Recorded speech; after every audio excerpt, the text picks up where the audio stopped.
Hey guys, I'm going to quickly go over this image that I found on the Visual Capitalist website. I've hosted it on my own personal website as well for you guys to take a look at. I'll post the link below, but I'll just go over quickly some key points from this infograph because it's very interesting. So there are 4 attributes that made silver so valuable to early civilizations. 1, malleability. You can basically pound it into a very thin sheet. 2, aesthetics. It's ductile, it's lustrous, and it's resilient.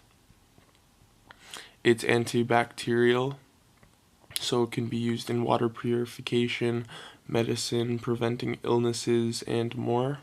And finally, rarity. Let's see here. All the silver ever mined in history would fit in this 52-meter cube. Only 7% of this cube was mined prior to 1492. 74% has been mined since 1900. Silver is not nearly as rare as gold, but that does have advantages. Since gold would be used to pay for bigger items, silver would be good for your daily transactions, for just buying a loaf of bread and stuff like that. So the history of silver as a currency. They go into where a rich silver deposit was discovered in Athens, providing newfound wealth and prosperity. Columbus discovered the New World and opens up new areas of silver exploration. There's some other cool facts here for you guys to check out. Let's keep going. So yeah, these are just going into the history of silver as currency. The Comstock lode is discovered in Nevada. So some really good information there. Let's quickly skip to the second part, which is the supply and demand. In 2011, there were 1,040 million troy ounces of silver produced. Of this, 84% was used in fabrication, traditional silver uses. So we have jewelry, coins and metals, and silverware. Let's go to the industrial silver uses. Silver in photography, silver in electrical, in soldering, and ethylene oxide, and photovoltaic cells, which are solar cells. So here we have the silver demand by country. These 5 countries make up 60% of global silver demand. So here we have 21% US, 4.5% Germany, 10.7% India, 14.5% China, and 11.6% Japan. So silver is supplied from 3 main sources. Recycling increased by 12% in 2011. So obviously as the silver price rises, you're going to see this recycling number rise as well, making it more economical for people to trade in their gold and silver to get cash for it. So the recycling aspect, you can see, probably has a good correlation with the overall silver price. And then net government sales decreased by 74% in 2011.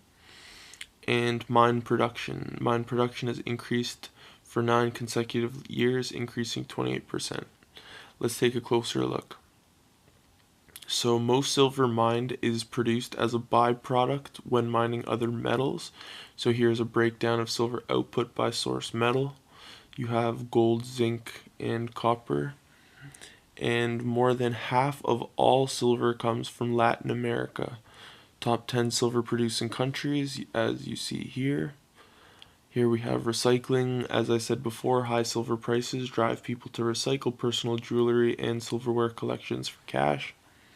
Net government sales, government stockpiles of silver bullion are nearly depleted after years of net sales. So here's a pretty interesting chart you guys should take a look at.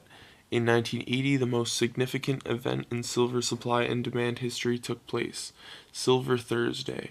It all started in 1970 when the Hunt brothers, a pair of Texan billionaires, attempted to corner the silver market.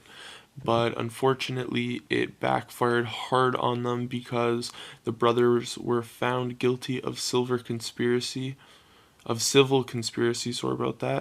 to corner the silver market, and they ultimately declared bankruptcy.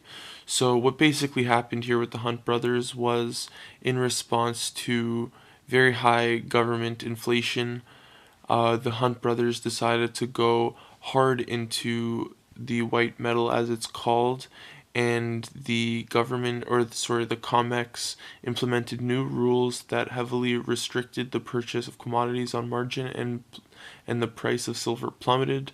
The price of silver fell below the Hunt's minimum margin requirements, and they were unable to pay the ensuing margin call. To avoid the crash of several Wall Street banks and brokerages, a number of banks bailed out the Hunts with a $1.1 billion loan. So you guys can bet that $1.1 billion back in 1980 was a ridiculously more amount than 1.1 billion is today. So that honestly just puts it in perspective what these two guys were able to do to to how thinly traded the silver market was back then. But if the rules were never changed on them, they would have made out pretty well. Even after the events of Silver Thursday and its aftermath, the supply of silver is still receiving a lot of attention.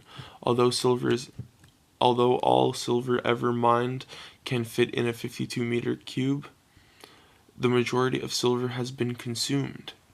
While the actual number is unknown, some silver experts believe that as much as 90 to 95% of all the silver ever mined has been lost to landfills. Now, I'm just going to go out on a limb and say this estimation of 90 to 95% is a little bit exaggerated, I'd say.